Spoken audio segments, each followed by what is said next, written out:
Hey Overcomers, I hope you're all having an amazing day. And today I want to read to you from Neville Goddard's book, The Power of Awareness, and it includes Feeling is the Secret, but I'm reading from The Power of Awareness.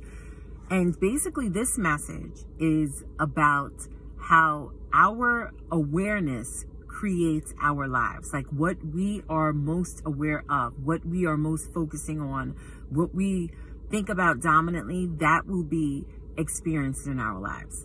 So this chapter reads, it says, the changes which take place in your life as a result of your changed concept of yourself always appear to the unenlightened to be the result not of a change of your consciousness, but of chance, outer cause, or coincidence.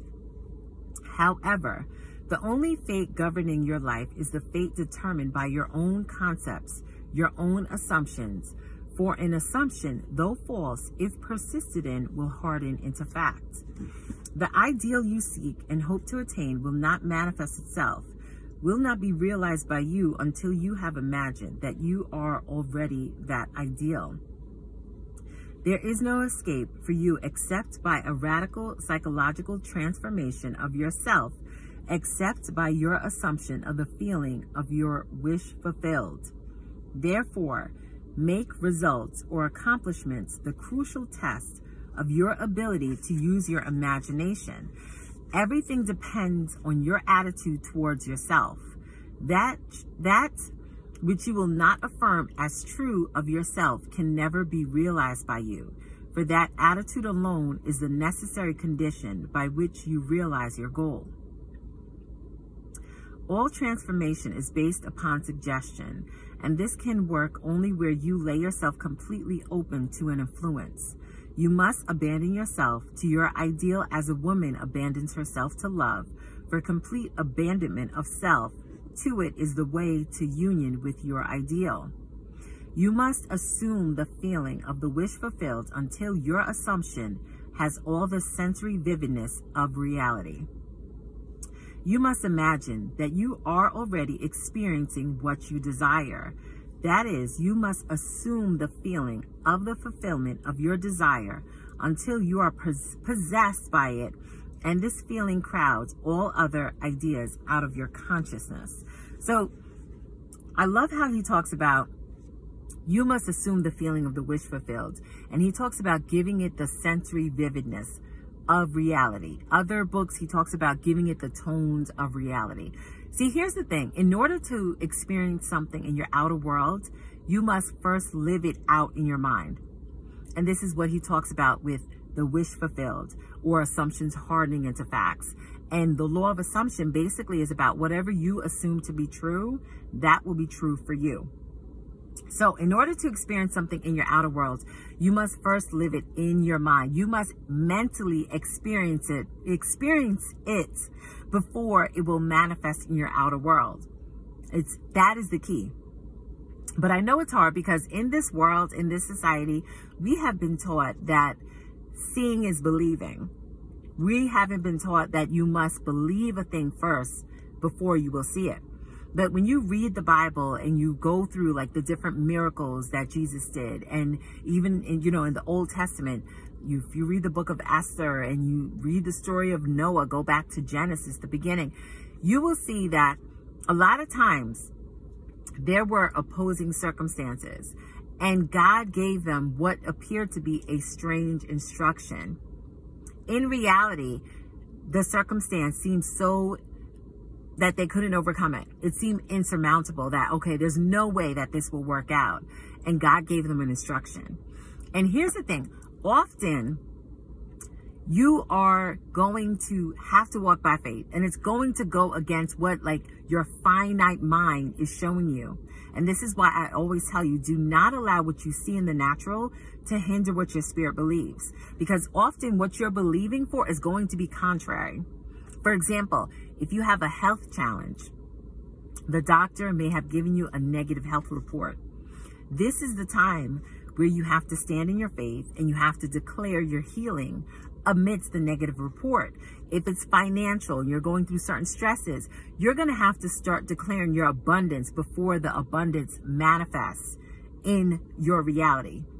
And that is key. And this is why I love how he says here, you must assume the feeling of the wish fulfilled until your assumption has all the sensory vividness of reality. You must imagine that you are already experiencing what you desire. So you have to experience what you desire in your imagination.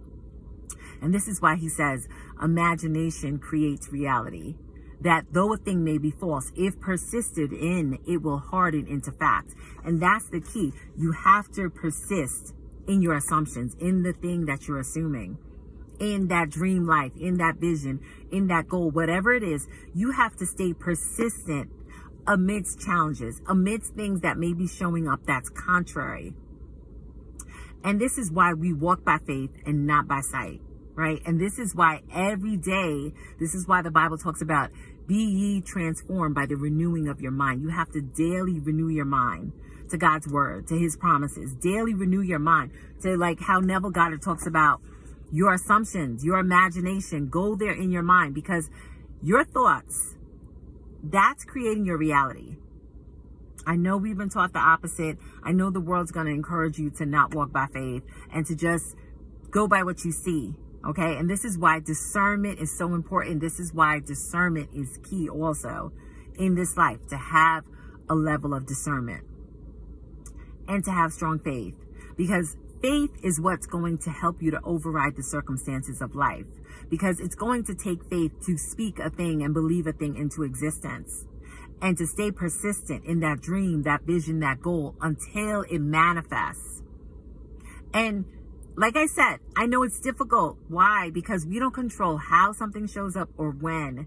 And if you're like me, you may have some level of being impatient. I know I have, like, I'm like, oh, if I want something, I want it now.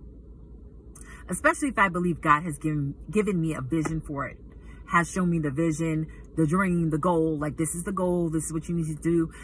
I want it now. That's how I am. So the key is patience and being persistent and walking by faith.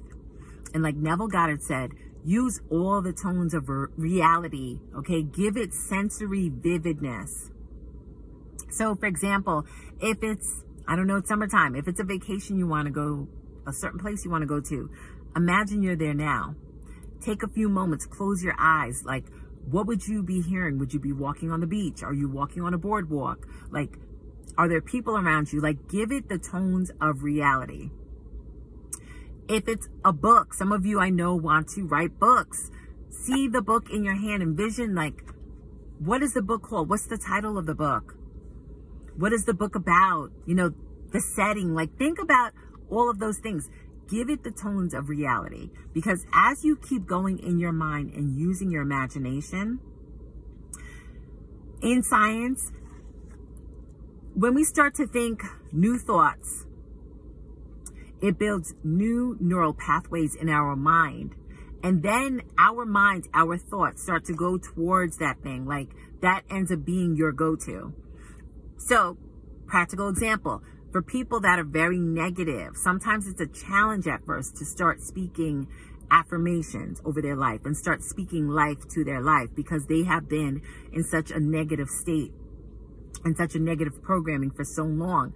But as they start to speak more affirmative words over their life, more encouraging, more inspiring and uplifting, they will start to see these things manifest and show up in their lives, and their thoughts will start to change. And instead of waking up and feeling negative in the morning, they will wake up and feel more rejuvenated, refreshed, more like having a zest for life and being more encouraged. So today I want to encourage you to stick with the thing that you're assuming, to stick with that dream, to not give up, to not quit, okay? Give it the tones of reality. That's what the power of awareness is. We have that power. We all have that power to create our life, to create our dream life, to have the life that we desire. So I hope this encouraged you today.